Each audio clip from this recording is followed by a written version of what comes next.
खरंच स्टोव्ह भडकला का? संस्कृतमध्ये एक सुभाषित आहे, यत्र नार्यस्तु पूजन्ते रमन्ते तत्र देवता. जिथे स्त्री पूजनीय मानली जाते, जिथे तिला आदरभावाने वागवण्यात येतं, तिथे ईश्वराचा वास असतो. पण खऱ्या आयुष्यात मात्र ते तितकंसं खरं नाही. आपल्या देशात फार थोड्या स्त्रियांना आर्थिक स्वातंत्र्य, उत्तम प्रकारचं शिक्षण घेण्याचं स्वातंत्र्य किंवा आपला पती आपण स्वतः निवडण्याचं स्वातंत्र्य आहे. आपल्याकडे अनेक स्त्रियांना अन्यायकारक वागणूक मिळत असलेली दिसते. स्त्रियांच्या अशी दुर्दशा होण्याचं एक कारण म्हणजे शिक्षणाचा अभाव व परिणामी त्यातूनच उद्भवलेलं आर्थिक पारतंत्र्य. स्त्री जर आर्थिकदृष्ट्या स्वतंत्र नसेल तर तिचं आयुष्य फार कठीण असतं. एकदा माझी एक डॉक्टर मैत्रीण स्त्रीगर्भाच्या हत्येच्या प्रश्नाची चर्चा करत होती. ती स्वतः सरकारी रुग्णालयात स्त्रीरोग तज्ज्ञ म्हणून काम करत असल्यामुळे स्वाभाविकच तिला या विषयाची अगदी खरीखुरी साधंत्य माहिती होती. तिनं मला प्रश्न केला, स्त्रीच्या चेहऱ्यावरील पराकोटीचं दुःख तुला पाहायचंय? मग चल मी तुला दाखवते. तिनं मला रुग्णालयातल्या भाजलेल्या रुग्णाच्या वॉर्डमध्ये नेलं.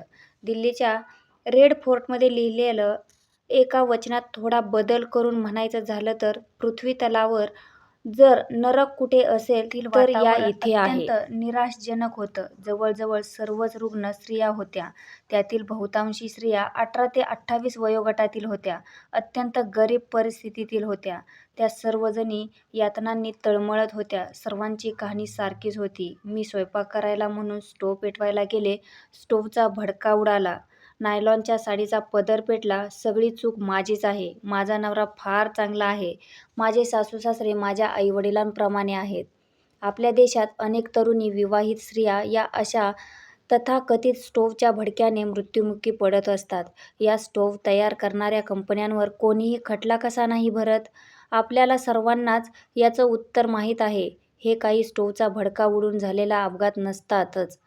ज्या देशात दुर्गामातेची पूजा केली जाते आणि स्त्रीला स्त्रीशक्ती म्हणून संबोधण्यात येते, त्या देशात आपल्याच बहिणींना एखाद्या वांग्याप्रमाणे निर्दयपणे भाजण्यात येतं. मला ते पाहून रडू येतं. त्या भयानक वॉर्डमध्ये एक स्त्री तर गर्भवती होती. ती 24 नंबरच्या पलंगावर झोपली होती. ती सुद्धा स्टोव्हचा भडका उडाल्यामुळेच भाजलेली होती. ती बहुधा वाचणार नाही असं मला माझ्या डॉक्टर मैत्रिणीनं सांगितलं. तुला जर तिच्याशी बोलायचं असलं तर बोल, माझी मैत्रीण मला म्हणाली. पण त्या वेदनेनं तळमळत असलेल्या गरीब मुलीसमोर जाण्याचं धैर्य मला काही झालं नाही. ते दृश्यसुद्धा सहन होण्यापलीकडचं होतं. पण आपण काहीतरी बोललं पाहिजे असं मला आतून सारखं वाटत होतं. पण काय बोलावं ते मात्र समजत नव्हतं. माझी तिच्याशी बोलायची इच्छा असल्याचं त्या स्त्रीला बहुधा जाणवलं असावं. कारण त्या मरणयातना सोसत असतानासुद्धा तिचा आपण होऊन माझ्याशी बोलली. अम्मा, ती म्हणाली, माझे आता किती दिवस उरले आहेत सांगता येत नाही. पण मला तुम्हाला काहीतरी सांगायचंय. माझ्या आईवडिलांनी जर मला शिकवलं असतं, मला जर काहीतरी नोकरी असती, माझ्या आईवडिलांना कमी मुलं असती, तर आज माझी ही अवस्था झाली नसती. ती याहून अधिक काही बोलू शकली नाही. ती किंचाळली. तिचा चेहरा यातनांनी पिळवटला. तिला त्या वेदना असह्य होऊ लागल्या. तिची ती दारुण अवस्था मला बघवेना. मी बाहेर येऊन पायऱ्यांवर बसले. माझं मन विषण्ण झालं होतं. काही क्षण तसेच गेले. नंतर माझं लक्ष गेलं तर एक वृद्ध स्त्री कोपऱ्यात बसून मूकपणे रडत होती. ती थकली, भागलेली, फार गरीब दिसत होती. तिची फार पिळवणूक झाली असावी. ती एकटीच बसली होती. मी तिच्याजवळ जाऊन तिची विचारपूस केली. तुम्ही आता जिच्याशी बोलत होतात ती दुर्दैवी मुलगी माझीच. तिला लवकर मरण येऊ दे अशीच मी देवाची प्रार्थना करत आहे. आपल्या मुलीच्या मरणाची प्रार्थना करण्याची वेळ एखाद्या मातेवर यावी या इतकी दुर्दैवी गोष्ट आणखी कोणतीच असू शकेल. तिचं मूक रुदन थांबून आता ती हमसाहमशी रडू लागली. तिला शांत करण्यासाठी काहीतरी बोलायचं म्हणून मी विचारलं, स्टोव्हचा भडका कसा काय उडाला? त्यांच्या घरात स्टोव्ह नाहीच आहे, ती वृद्धा म्हणाली. ते सगळं खोटं आहे. आम्हाला 5 मुली, हीच सर्वात मोठी.